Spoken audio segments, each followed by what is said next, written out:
Você sabia que os maiores problemas que nós enfrentamos na sociedade brasileira são por causa da falta de paternidade numa casa, numa família?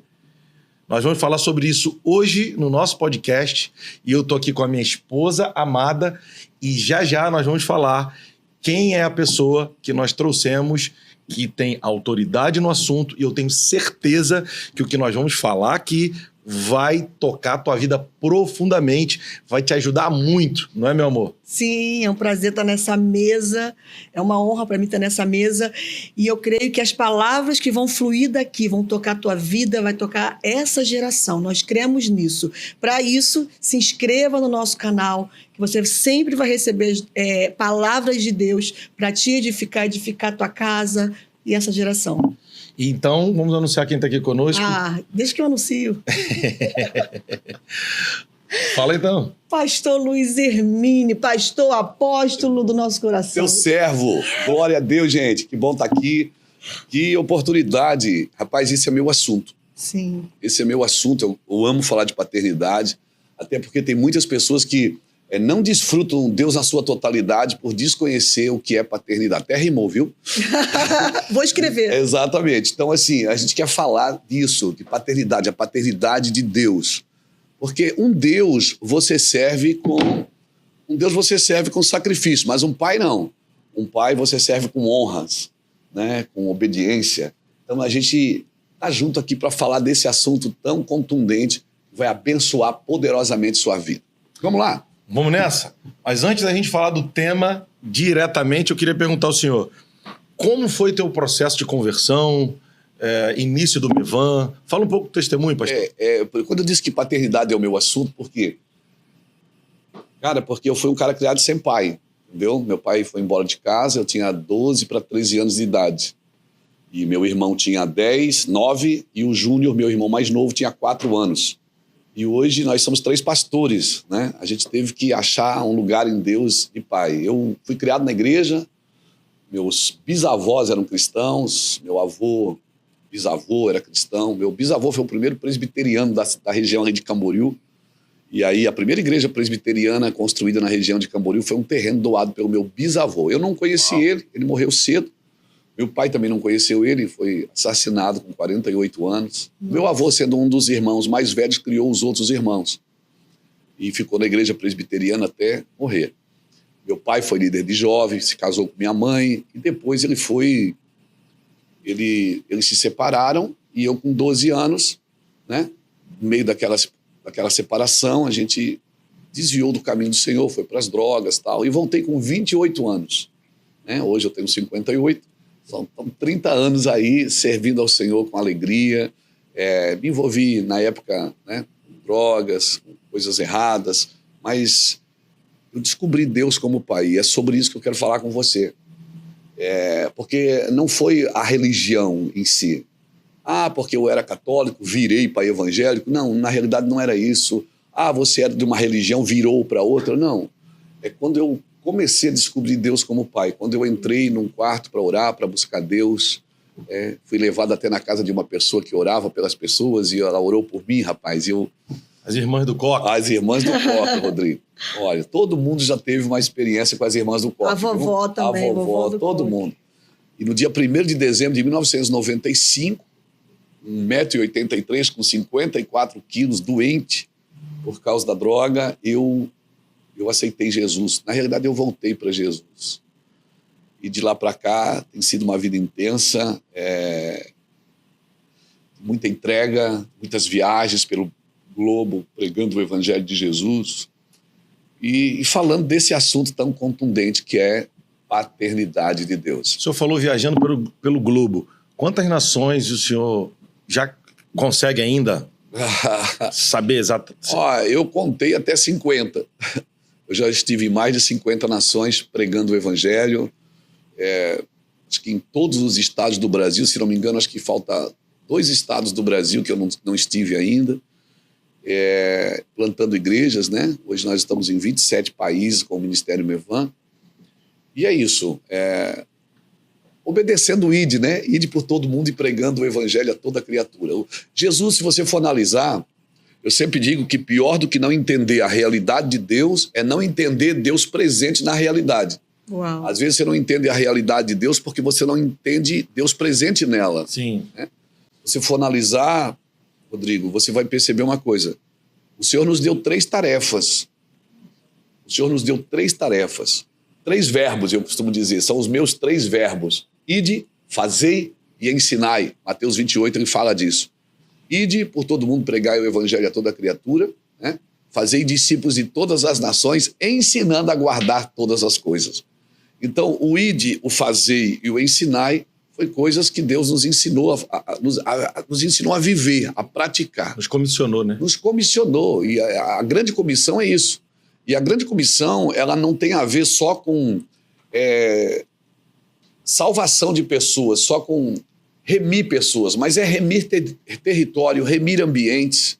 Eu penso nisso, que Deus não tem um palmo de terra desse planeta que Deus não queira remir, não tem uma pessoa dessa terra que Deus não queira salvar. É isso. Glória a Deus, aleluia! É isso Falando aí. em igreja, eu sou filha de pastor, Sim. eu nasci na igreja, o senhor é pastor há muitos anos.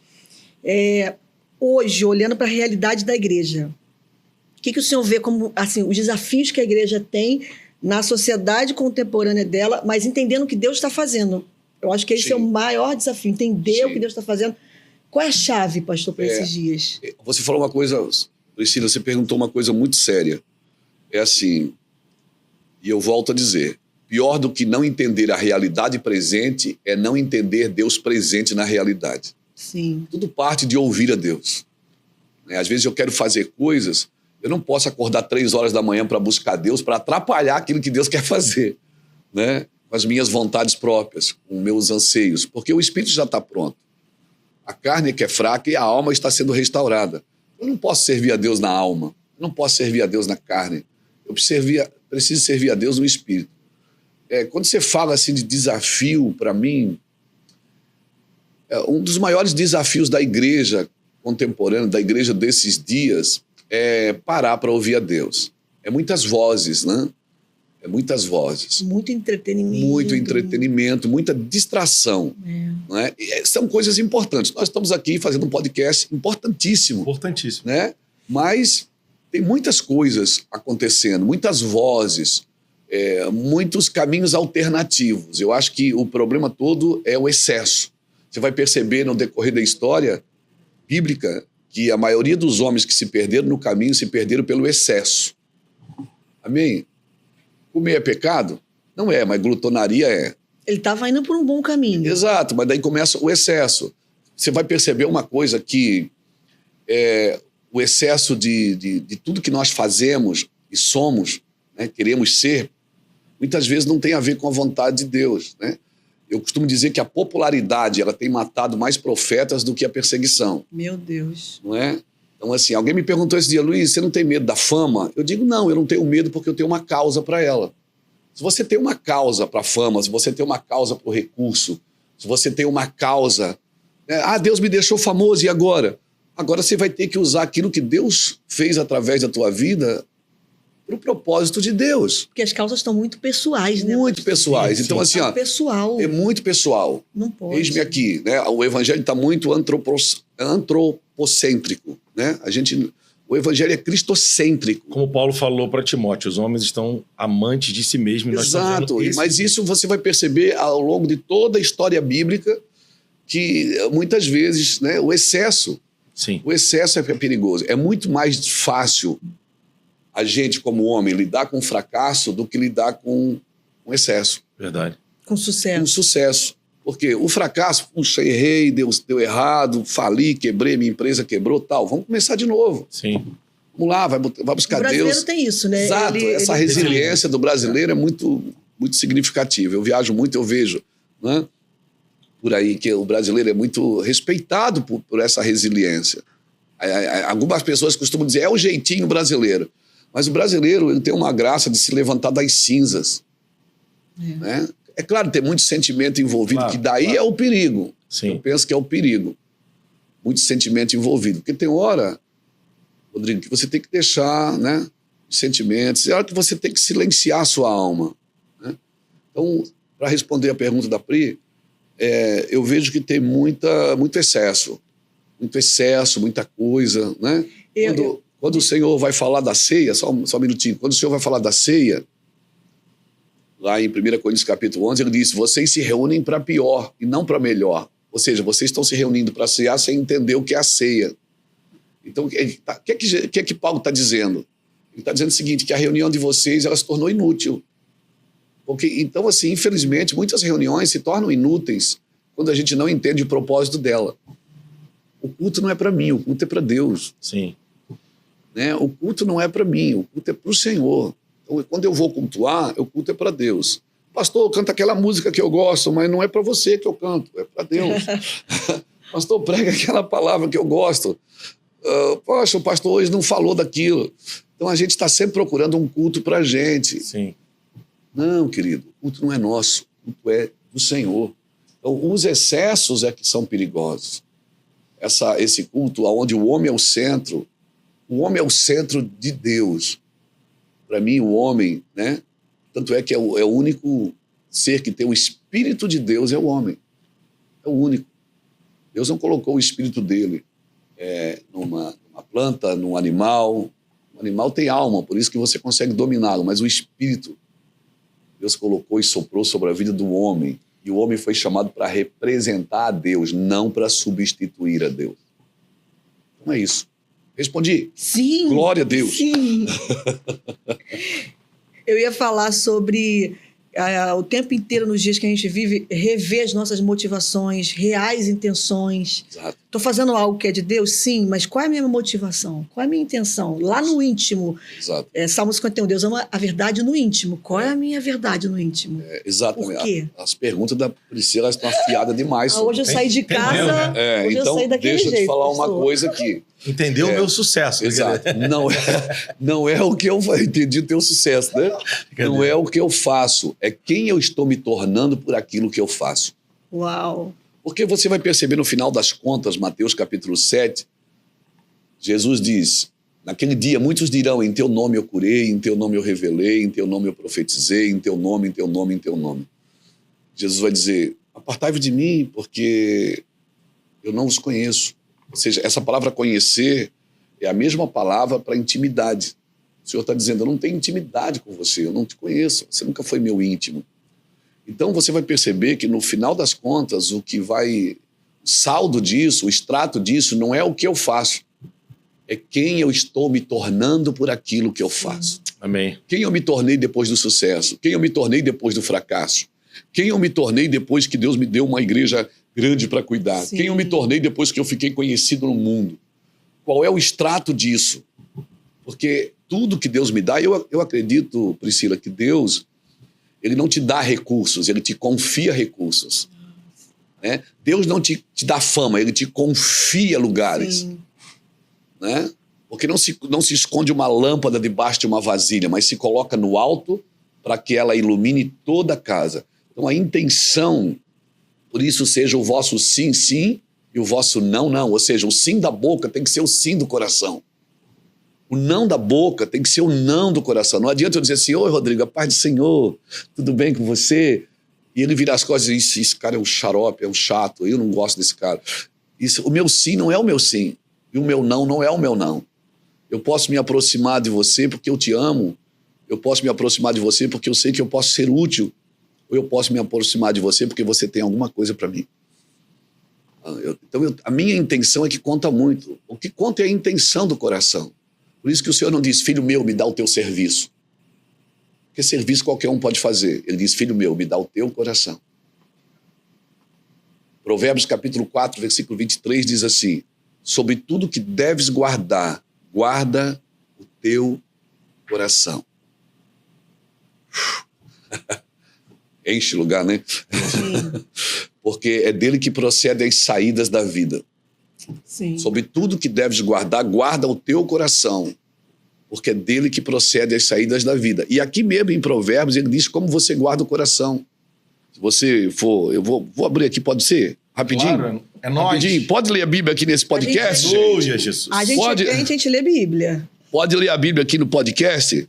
Então ele diz assim, ó, Sobre tudo que deves guardar, guarda o teu coração, porque é dele que procede as saídas da vida. Aí ele diz como você guarda o coração. Está aqui, ó. Desvia de ti a falsidade da boca e afasta de ti a perversidade dos lábios. Os teus olhos olhem diretamente e as tuas pálpebras diretamente diante de ti. Pondera as veredas dos teus pés e todos os teus caminhos sejam retos. Não te declines nem para a direita, nem para a esquerda. Tira o teu pé do mal. O Senhor está dizendo, guardar o coração, o que é? Passar o dia todo dentro do quarto orando, pegar o violão, ficar o dia todo adorando? Também é, mas não é só isso. Guardar o coração tem a ver com o cotidiano, com a vida prática. Onde as suas mãos tocam, onde os seus pés andam, para onde os seus olhos olham, para onde os seus ouvidos estão ligados. Então, tem tudo a ver com isso, cara. Então, assim, eu penso que não é uma coisa imediata. Tem um texto que eu gosto muito na palavra de Deus, que é Hebreus 10, 14, que diz assim, que o Senhor, com uma só oferta, Jesus, com uma só oferta, ele aperfeiçoou para sempre os que vão sendo santificados. Então, ele fez uma coisa na cruz, de uma vez por todas. Está pronta, está consumado. Ele disse, está consumado. Mas ele disse que com uma só oferta, ele aperfeiçoou para sempre quem? Os que vão sendo. Aí já é gerúndio, ando, ende, indo. É uma coisa contínua. Então tem uma coisa que Deus fez por mim. Ele me fez o quê? Me salvou. E agora? Agora, com o meu comportamento, com a minha vida, com o meu cotidiano, eu vou dando testemunhos que eu sou salvo. Sim. É só isso. Né? O mesmo Jesus que me salvou espera que eu faça isso. Mas às vezes a gente, nessa totalidade, diz, Jesus já me salvou, estou pronto, estou listo, está tudo certo. Então eu vou continuar minha vida, né? Deixa a vida me levar, a vida leva eu. Mas eu preciso dar continuidade. Jesus não me salvou para ficar salvo. Ele me salvou para me dar testemunhos de salvação e eu sou salvo, ok. Tá, o que você vai fazer com quem não é salvo? Você vai ficar dando dedada? Você vai apontar o dedo? Você precisa disso, você precisa daquilo. Não, isso não é paternidade de Deus. Um homem que serve a Deus, ele não estende o dedo, ele estende a mão. Essa é a realidade de Deus. O homem que serve a Deus não vive apontando o dedo. Mas aquele negócio está errado, aquela igreja está errada, aquele cara está errado, aquele cara falou isso errado. Deixa eu te falar. Quando você quer denunciar um prédio que está torto, você constrói um reto do lado. Você não precisa ficar apontando para o prédio que está torto. Faz um reto do lado, porque verdade. O reto ele vai denunciar o que está errado. Então, para de apontar o dedo para todo mundo e vive uma vida tranquila, vive uma vida reta. A sua vida ela vai mostrar sem uma palavra. Jesus falava manso e as pessoas diziam, olha como ele tem autoridade. Autoridade é isso. A autoridade não vem de posição, vem do autor. Muitas pessoas correm atrás de posição para ter autoridade. Não é a posição que te dá autoridade. Quem te dá autoridade é o autor. Não é a posição que te dá autoridade. É a autoridade que te leva para lugares de posição. Nós precisamos entender isso. Quem era o governador do Egito? Quem era o rei do Egito? Faraó. Mas quem é que tinha autoridade? O José. O Zezinho. O Zezinho. Quem é que era o rei da Babilônia? Nabucodonosor. Mas quem é que tinha autoridade? Daniel. Chegou uma hora que até o rei Nabucodonosor se prostrou a Daniel e disse, ninguém adore outro Deus aqui a não ser o Deus de Daniel. Aleluia, meu Deus. Estou anotando todas as frases para enche esse lugar, não enche, gente? Um lugar gostoso. Pastor, eu queria falar um pouco agora sobre conexão geracional. Malaquias 4:6. Manda. O coração dos pais vai se converter aos filhos. A pergunta de vocês está muito forte. Vocês pegam leve comigo aqui, né? E dos filhos aos pais. Eu vejo que essa é uma responsabilidade que grita no nosso coração nos nossos dias.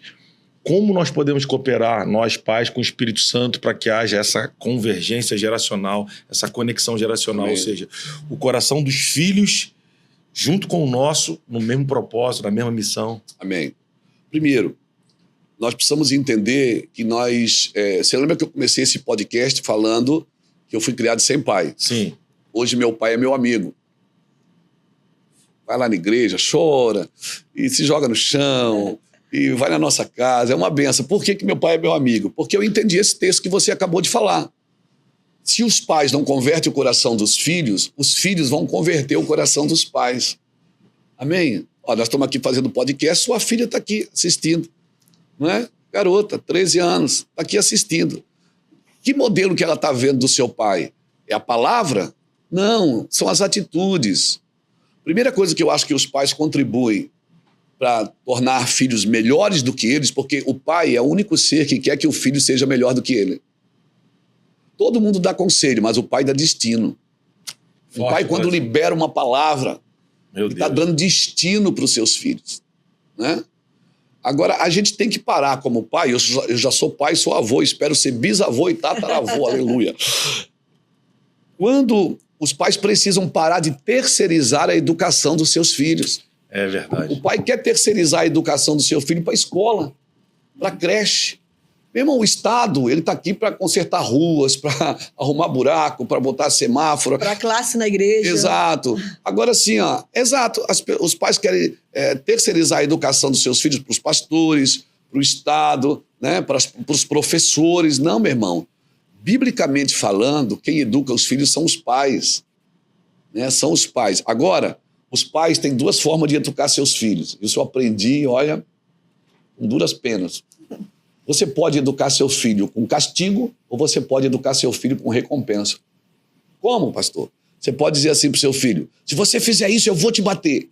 Você pode dizer, meu filho, se você não fizer isso, eu vou te abençoar. Ele fica assim, entre apanhar e ser abençoado. Não é, gente? Então eu acho que... Rebeca adora esses assuntos. Eu acho que é isso. Como você disse, que Deus converte o coração dos pais aos filhos e dos filhos aos pais. Qual é o coração que Deus tem que converter primeiro? Dos pais. É o dos pais. Então quem é que está mais desviado? É os filhos ou é os pais? É os pais. Os filhos, na realidade, eles são a continuidade dos pais. Tem promessa, Rodrigo e Priscila, que Deus fez para vocês que vai se cumprir na vida dos seus filhos, na vida dos seus netos. Quando Deus falou para Abraão assim, em ti serão benditas todas as famílias da terra. Abraão viu isso? Não, mas ele tinha uma palavra. Em ti serão benditas todas as famílias da terra. Ele viu, está vendo todas as famílias da terra serem benditas? Não está, mas ele recebeu uma palavra. Então tem palavras que Deus fala para você, para casa, que quem vai viver são seus filhos e netos. Deus falou para Davi, o cetro não se apartará da sua casa. Só que depois de Davi vem Salomão, depois de Salomão vem Roboão. Em Roboão o reino se divide. Aí o cetro se apartou da casa de Davi. Mas todo rei na Bíblia, depois você estuda o livro de Reis, todo rei na Bíblia, Ezequias, por exemplo, o rei Ezequias, ele era filho de Uzá, de Acás. Aí a Bíblia diz assim que o rei Ezequias fez tudo que era reto. Não, perdão, o rei Ezequias era filho de Uzias. O rei Ezequias fez tudo que era reto como seu pai Davi. Ele não era filho de Davi, ele era filho de Uzias, só que ele tinha um modelo a ser seguido. Jesus, quando entrou em Jerusalém, o que é que o povo dizia? Jesus, filho de Davi. Está falando da descendência. E depois de Jesus, o cetro não se apartou mais da casa de Davi. Porque é isso. Então, se eu quero ter filhos benditos, a geração do justo, quando a geração do justo é abençoada, a sua descendência será poderosa. Amém. Pensando sempre na continuidade. Joel 2,17. Os vossos velhos ou idosos, né, vão sonhar sonhos para que os vossos jovens tenham visões. Sim. Então, assim, o que os pais sonham profeticamente, enxergam, exatamente, no espírito, vai se reproduzir, vai cair sobre os filhos e eles vão continuar naquela... Rodrigo, se os pais na mesma trilha. Se os pais tivessem... Uma jornada. Se os pais tivessem essa percepção, quando Deus quis salvar o mundo, ele não enviou um livro. Ele enviou seu filho. Verdade. O único.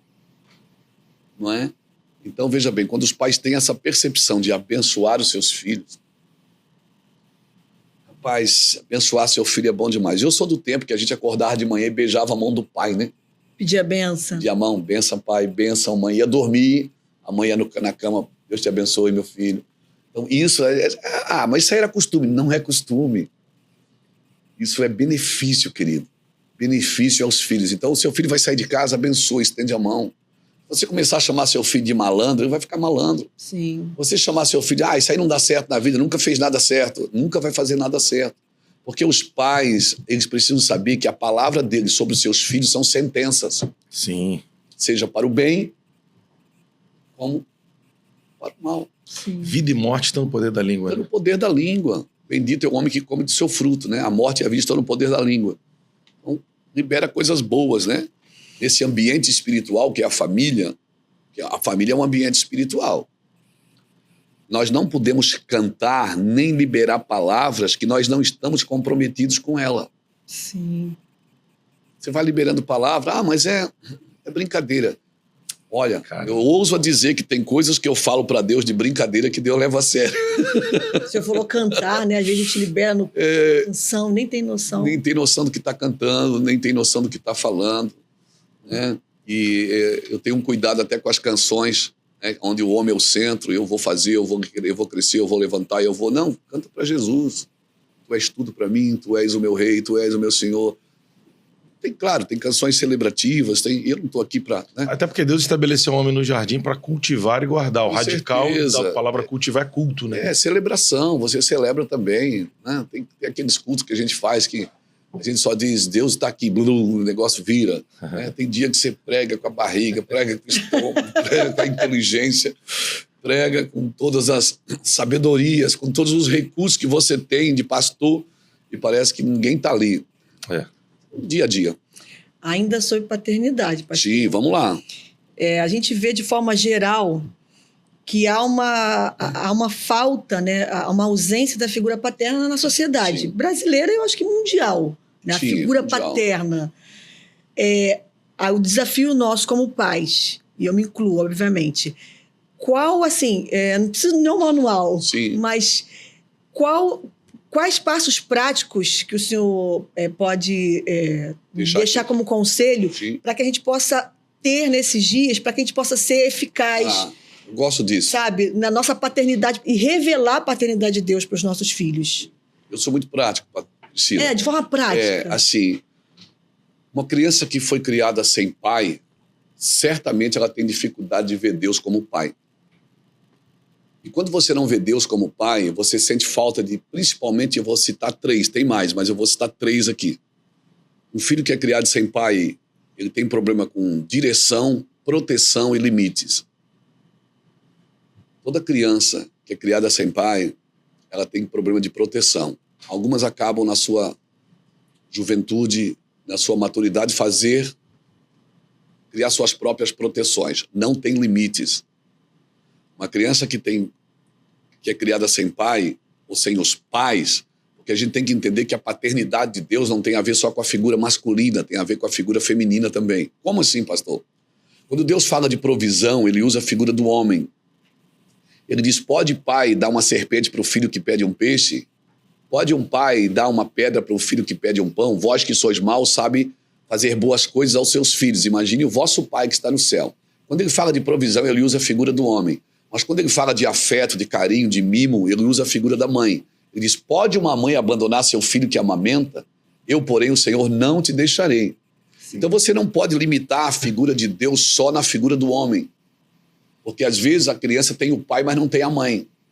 A mãe, ela estabelece no filho a fibra emocional. E o pai estabelece no filho a fibra moral. Uau. Forte Brasil. E pais vivos ou não, né? Porque Às vezes você é órfão de pai vivo, Sim. né? Porque, assim, uma coisa que os pais fazem que é muito perigoso, e deixa eu aqui falar para você. Você não substitui a sua presença com presente. Então, presente não substitui presença. Você diz, vou comprar uma bicicleta pro meu filho, que daí ele anda. Não, é melhor você comprar 2, uma para você e uma para ele andar com você. Então, o presente, ele não substitui a presença. Então, vamos lá. Proteção, direção e limites. A criança que é criada sem pai, o pai dá o limites moral. A mãe dá o limites emocional. Protegia, a mãe protege. Por que quando o filho cai, ele corre para a mãe? Ele cai e se machuca, ele não corre para o pai, ele corre para a mãe. Porque a mãe diz, oh, meu bebê. O pai diz, oh, rapaz, tu não viu ali? O pai tem uma maneira de tratar, porque o pai está desenvolvendo daquela criança um homem. Sim.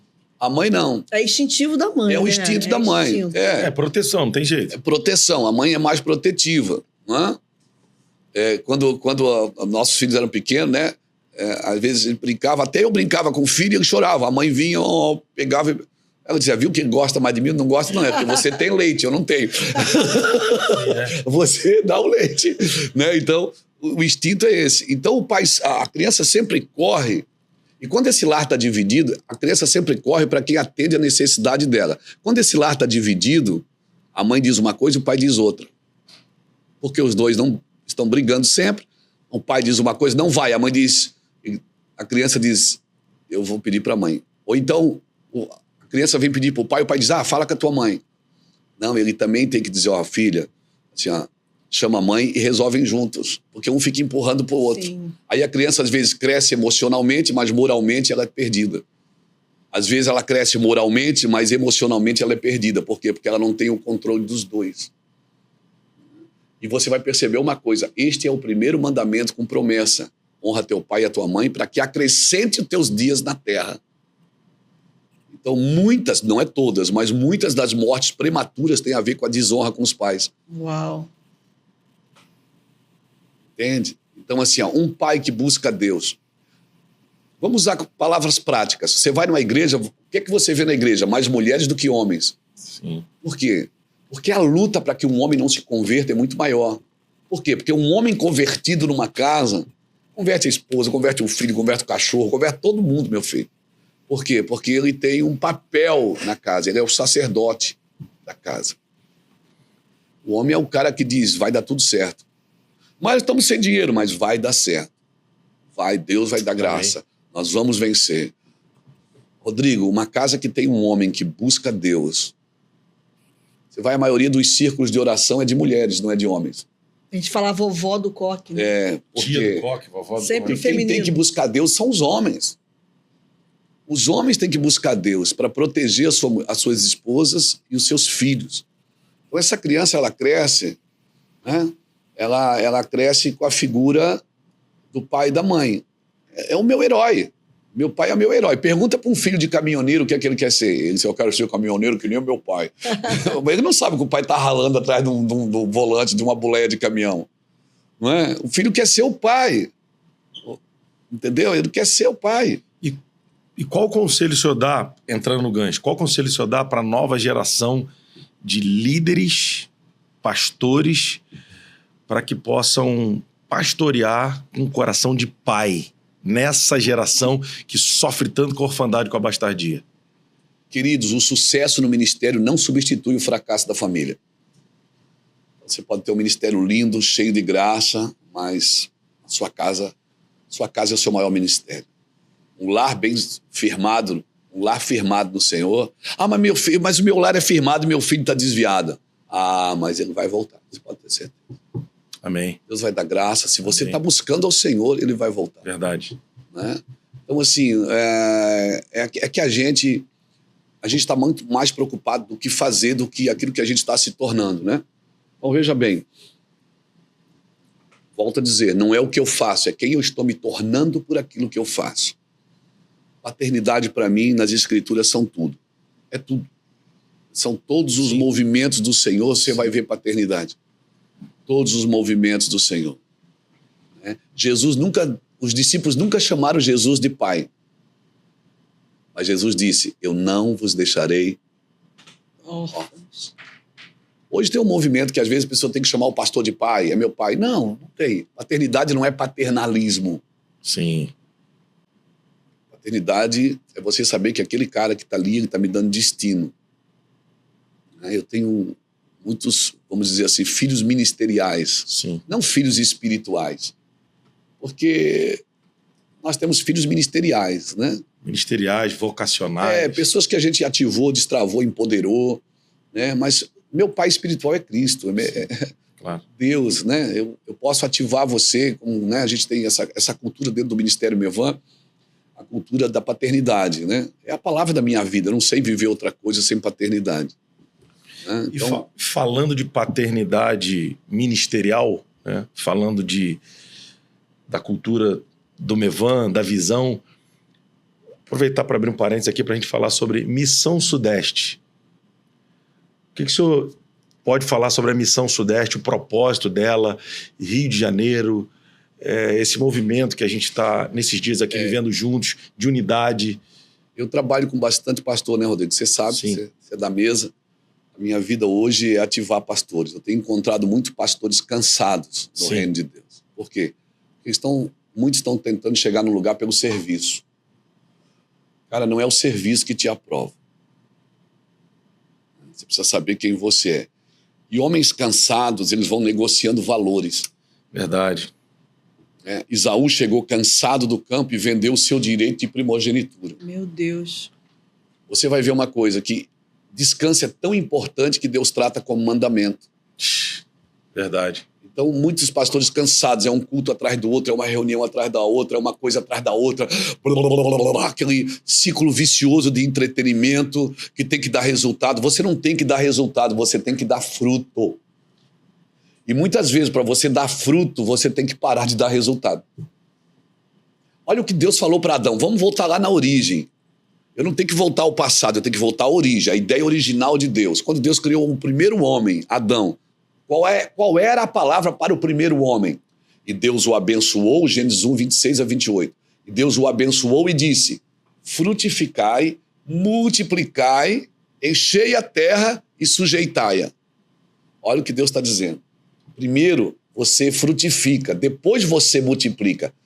Mas muitas pessoas querem multiplicar aquilo que não está frutificando. Meu Deus. Do que adianta eu ter uma igreja cheia de gente vazia? Forte, Brasil. Eu preciso frutificar na vida das pessoas, desenvolvê-las. Né?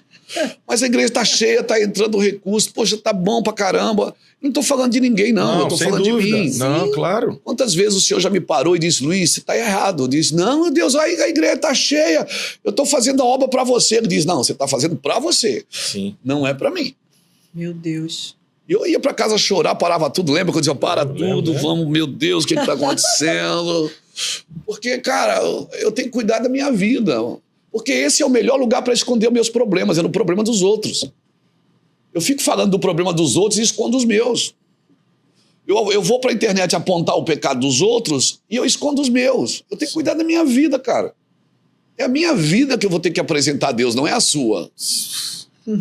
Eu vou chegar para Deus e dizer, aqui, Deus, Senhor, a multidão de gente que eu ganhei para ti. Ó. Ele vai dizer, tá, e você, como é que tá?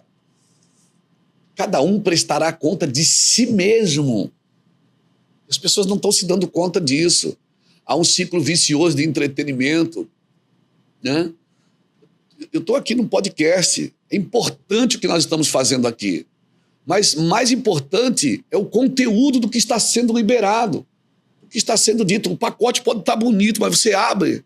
Se tiver um tijolo dentro, não é? O conteúdo. Não é? A essência, o que é que tem? A verdade. Então, assim, ó, eu diria assim para você, a gente precisa urgentemente ouvir a voz do Senhor. Muitas pessoas têm palavra para esse tempo, muitas pessoas têm canções extraordinárias para esse tempo, mas não têm um coração para esse tempo. Tem boas ideias para esse tempo. Ah, cara, isso é muito sério, eu me emociono. Elias orou, Deus mandou fogo. Elias orou, o céu rasgou. Não foi? Relâmpagos, trovões e uau, meu Deus, um show pirotécnico da glória de Deus ali no Monte Carmelo. Que coisa linda. Fenômeno sobrenatural. Fenômeno. Mas daí Deus vai tratar com Elias agora. Sabe aquele homem que orou e mandou fogo e mandou tudo e blá blá blá? Terremoto. Agora Deus vai tratar com Elias na caverna. Deus não estava no fogo, Deus não estava no terremoto, Deus não estava no relâmpago. Por quê? Porque Deus não te trata da mesma forma que te usa. Meu Deus. Rodrigo, tem domingo que eu prego no Mevan, tem gente na rua lá em Itajaí que não consegue entrar. Domingo agora tinha mais de 100 pessoas na rua tentando entrar e não conseguiram. Mais de 50 automóveis foram embora porque não conseguiram entrar no estacionamento. Domingo, rapaz, É coisa linda. Quer ver o pastor feliz? É a igreja cheia, meu filho. E foi maravilhoso. Aquela coisa arada, gente para todo lado. Você levantava a mão assim, acontecia as coisas. Você declarava, acontecia. Coisas sobrenaturais, sobrenaturais, sobrenaturais. Aí chega segunda-feira. Meu filho. Aleluia, meu Deus. Chega segunda-feira de manhã, eu acordo. Quinto dia útil, meu Deus. Dá vontade de ligar para aquele cara que pregou domingo. Me dá um conselho. Dá vontade de ligar para mim. Eu acordo às vezes segunda-feira cansado. Meu Deus, cheio de coisa para resolver. O telefone não para de tocar. A internet, os missionários dizendo, pastor, faltou dinheiro. Pastor, meu Deus, a Iraci dizendo, amor, tem que fazer compra. O meu filho dizendo, pai, leva no treino. E dá vontade de ligar para aquele pregador de domingo e dizer, meu Deus, cadê o Luiz Hermínio do domingo? Que é aquele cara que é legal. Aí o que você tem que fazer? Para tudo, cara, empurra tudo. Vai pro seu quarto, fecha a sua porta. Dobra aí seu joelho, 15 minutinhos, 20, 1 hora se tiver, 2. Não sei quanto que você precisa. Deixa a paz entrar. Quando você sair dali, tem tudo para resolver ainda. Nada se resolveu, mas você tem paz para resolver. Então, o que está faltando hoje, na maioria de nós, os homens de Deus, é ouvir a Deus. Verdade. Ouve Israel. É tão interessante que a palavra ouvir, a tradução dela é chamar. E a palavra obedecer, a tradução dela também é chamar. Porque quando a Bíblia diz assim, ouve Israel, o Senhor, na tradução original está dizendo, ouve e obedece. Porque Deus não faz sentido Deus falar se você não vai obedecer. Sim. Por que Deus não fala comigo? Porque você não vai obedecer. Com quem que Deus fala? Com quem obedece. Deus vai falar para quê? Para você dizer, Deus falou comigo? Não, ouvir é chamar. Obedecer também é chamar. Deus não tem 2 traduções. Deus tem uma tradução para 2 palavras. Ouvir e obedecer. Eu gosto muito de uma canção que a gente cantava, que dizia assim, meu coração está disposto a te ouvir e obedecer. Essa é uma posição de coração, cara. Você vai... Pastor, mas como é que eu sei que Deus falou comigo? Ah, você sabe, porque na maioria das coisas que Deus te pede, você não quer fazer. Por quê? Porque não tem a ver com a sua alma. A alma tem vontades. O espírito está pronto, tem a ver com o seu espírito. Deus não se relaciona com você na alma. Embora você chora, ri, canta, dança, pula, mas Deus quer se relacionar com você no seu espírito. Claro, a alma vem junto, mas a alma não é o alvo. O alvo é o seu espírito, porque Sim. A carne é fraca, o espírito está pronto. Amém. Então é isso, nós, homens de Deus, mulheres de Deus, nós precisamos parar de, talvez, de querer multiplicar coisas que a gente não frutificou. A gente querer... Toda semana bate alguém lá no meu van e diz, vamos abrir uma igreja aqui, pastor, abre uma igreja aqui, abre uma igreja lá. Eu disse, não. Ah, mas o povo está pedindo. Você não abre igreja porque o povo está pedindo. Igreja não abre, ela nasce. O que abre é açougue, padaria, posto de gasolina. Igreja nasce, ela nasce de uma palavra de Deus. Deus falou, você faz. Deus não falou, você não faz. Sim. É isso.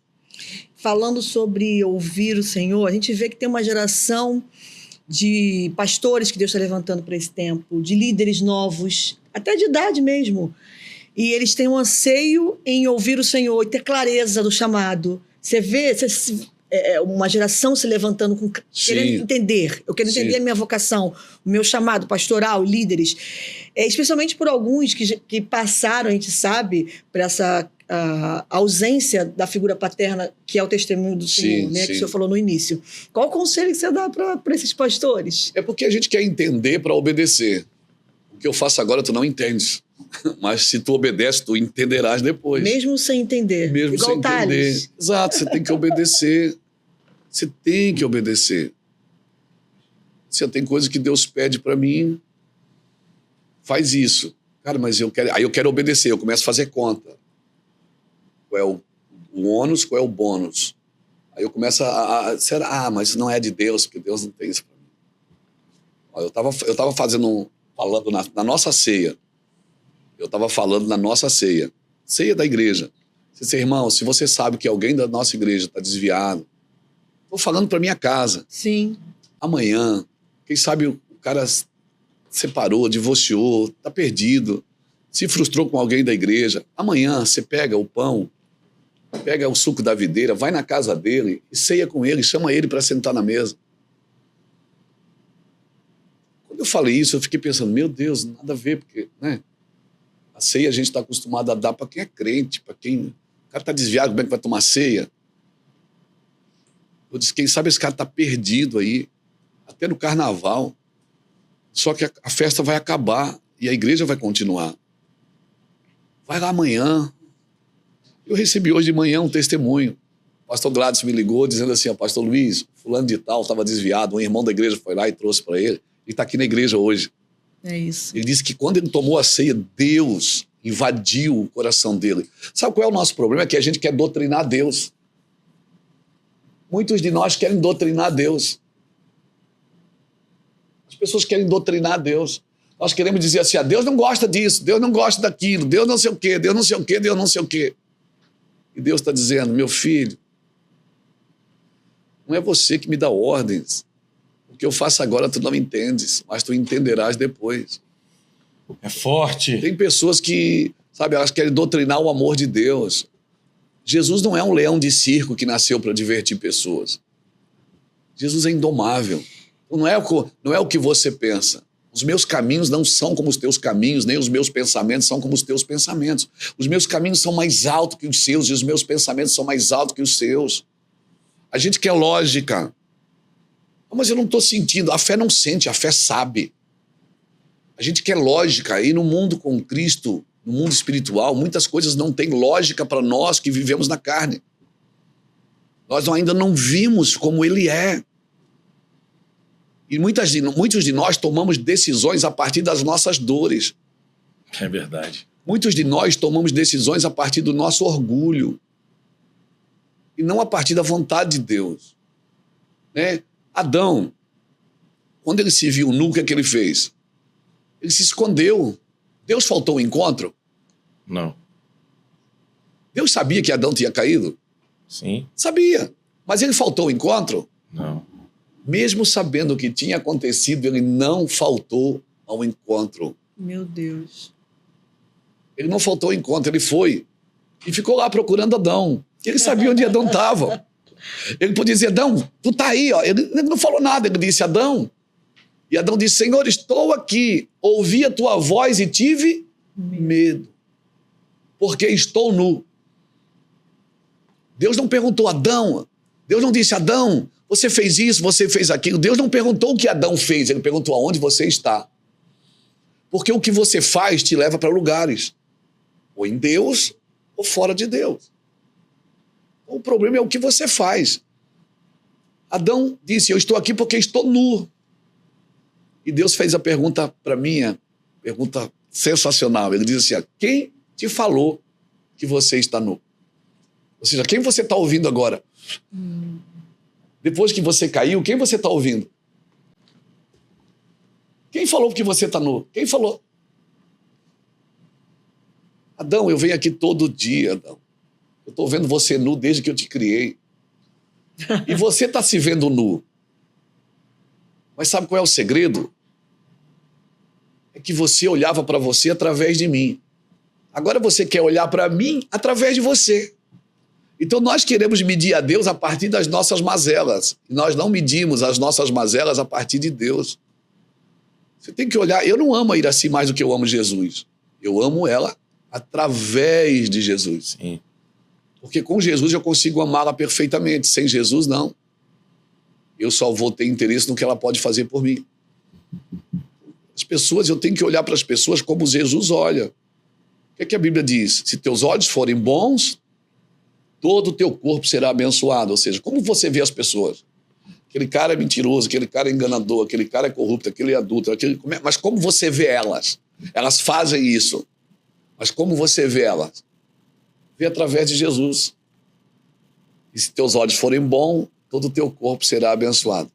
O que Jesus espera de um cristão é que ele olhe para as pessoas e as pessoas vejam, que a gente vê as pessoas como ele veria.